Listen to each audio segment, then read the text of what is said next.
Namaku Nina. Ada orang yang mengenalku sebagai penulis.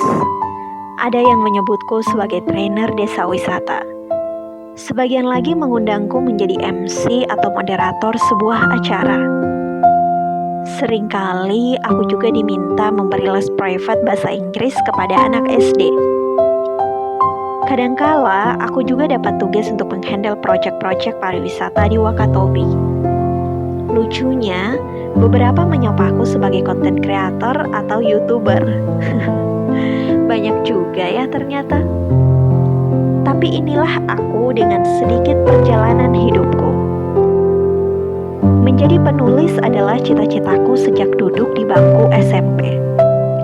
Bermula dari membaca sebuah buku yang membuat pola pikirku berubah, dan kemudian menyadari betapa berartinya sebuah momen jika diabadikan menjadi sebuah cerita dalam sebuah buku yang kadang menurut kita itu biasa aja, ternyata bisa memberi semangat luar biasa untuk yang membacanya. Aku berproses dari bawah banget, ikut workshop menulis, kemudian mengikuti berbagai macam lomba menulis dan mengirim banyak karya ke berbagai platform untuk bisa diterbitkan. Sampai suatu ketika naskahku terbit menjadi sebuah buku antologi. Aku masih ingat betapa senangnya kala itu ketika memegang buku pertamaku. Aku tidak berhenti di situ. Aku kemudian mulai menulis kisah-kisah inspiratif tokoh yang menginspirasiku lewat ceritanya.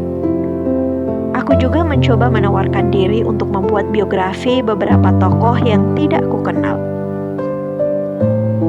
Sampai suatu hari, buku biografi pertama yang aku tulis mengantarkanku untuk bertemu dengan tokoh nasional Najwa Shihab dalam Social Venture Conference yang diadakan di salah satu universitas di Yogyakarta.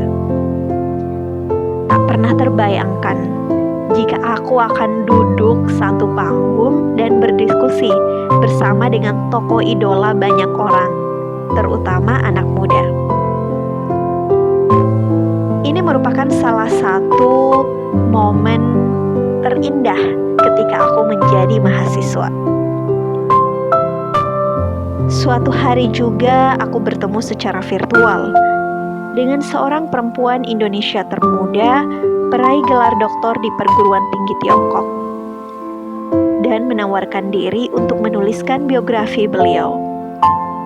Siapa sangka, perempuan asing itu ternyata yang dikirim Tuhan untuk membuka banyak peluang aku menulis biografi tokoh-tokoh hebat setelahnya sampai dengan hari ini. Kecintaanku pada dunia pendidikan membawaku menulis biografi tokoh-tokoh pendidikan juga.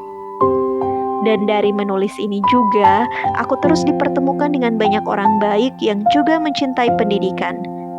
Salah satunya seorang profesor dari Barat Indonesia yang mengantarkanku dan membimbingku meraih pendidikan di tahap selanjutnya, walau kami hanya bertatap muka secara virtual. Aku juga diizinkan untuk menulis biografi beliau. Aku gak pernah menyangka sebelumnya akan dibersamai, dibimbing, dan diawasi sebaik ini oleh seorang profesor, walau kami tak pernah bertemu secara tatap muka. Dari profesor tersebut, aku juga dipertemukan secara virtual dengan seorang kepala daerah yang sangat baik. Masya Allah, sesuatu yang rasanya kok bisa ya? Ternyata sangat mudah bagi Allah membuatnya terjadi. Dan aku masih terus menulis buku-buku biografi sampai hari ini. Semoga terus istiqomah menjalaninya. Aku juga mencoba menyalurkan isi kepalaku lewat konten-konten sederhana di YouTube. Video-video yang kukemas sendiri dari nol sampai sekarang, tahap demi tahap yang kulewati, konsep-konsep sederhana yang kubuat secara profesional, dan sebisa mungkin dengan peralatan seadanya serta pengorbanan semampunya. Ternyata menjadi branding untuk diriku sendiri, yang atas izin Allah, dari video tersebut banyak membuka peluang baru. Aku masih malu sih sebenarnya ketika disebut YouTuber. Tapi si introvert ini bisa tiba-tiba jadi extrovert ketika kamera sudah on. Beberapa yang menonton video-video yang menurutku amat sederhana itu akhirnya mengundangku mengikuti training of trainer untuk desa wisata dan memilihku untuk menjadi trainer di beberapa desa wisata, mulai dari desa wisata Kahiyanga dan Kolosoka di Wakatobi dan juga desa wisata Limbowolio di kota Bau-Bau. Beberapa kali aku juga dipercaya menghandle proyek-proyek pariwisata di Wakatobi dan menjadi MC atau moderator untuk acara-acara yang lagi-lagi berhubungan dengan promosi pariwisata Wakatobi.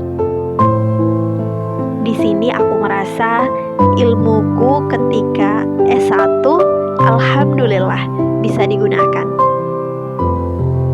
Sedikit kemampuan bahasa Inggrisku juga yang terus kuasah, salah satunya dengan cara mendengar TED Talks di YouTube. Ternyata sampai di telinga seorang dokter yang kemudian mengundangku mengajar bahasa Inggris untuk putrinya yang merupakan seorang hafizah 30 juz. Masya Allah, kegiatan yang sangat menyenangkan. Dengan mengajar, aku dituntut untuk terus belajar setiap hari. Apalagi siswa yang kuajar kecerdasannya luar biasa. Semua yang kulakukan tanpa kusadari kini menjadi sebuah profesi yang terus-menerus kugeluti. Namun, aku tetap masih dalam proses membangun dan mengejar mimpi-mimpiku. Aku sangat menikmati dan bersyukur atas apa yang sedang aku jalani sekarang. Meskipun aku masih bingung harus menjelaskan sedetail apa tentang pekerjaanku, ketika masih juga ada yang bertanya padaku, "Kamu kerja di mana sekarang? Apa kesibukanmu?" Bahkan berulang kali aku diminta untuk merantau ke kota mencari pekerjaan. Maklum, aku tak pernah kelihatan bekerja karena lebih sering mengerjakannya di rumah dan pergi dengan niat kerja pun seringkali dianggap jalan-jalan karena lokasi kerjanya di objek wisata. Hidup yang kuanggap sebagai perjalanan dari satu titik ke titik yang lain, ternyata aku sadar bahwa setiap dari diri kita akan terus mengembangkan diri dan akan terhenti pada proses mencari kalau ia tahu apa yang membuat ia lebih bermakna dalam hidupnya kelak. 3 tahun belakangan ini aku terus bertanya, mau jadi apa aku? Kemana aku harus melangkahkan kakiku?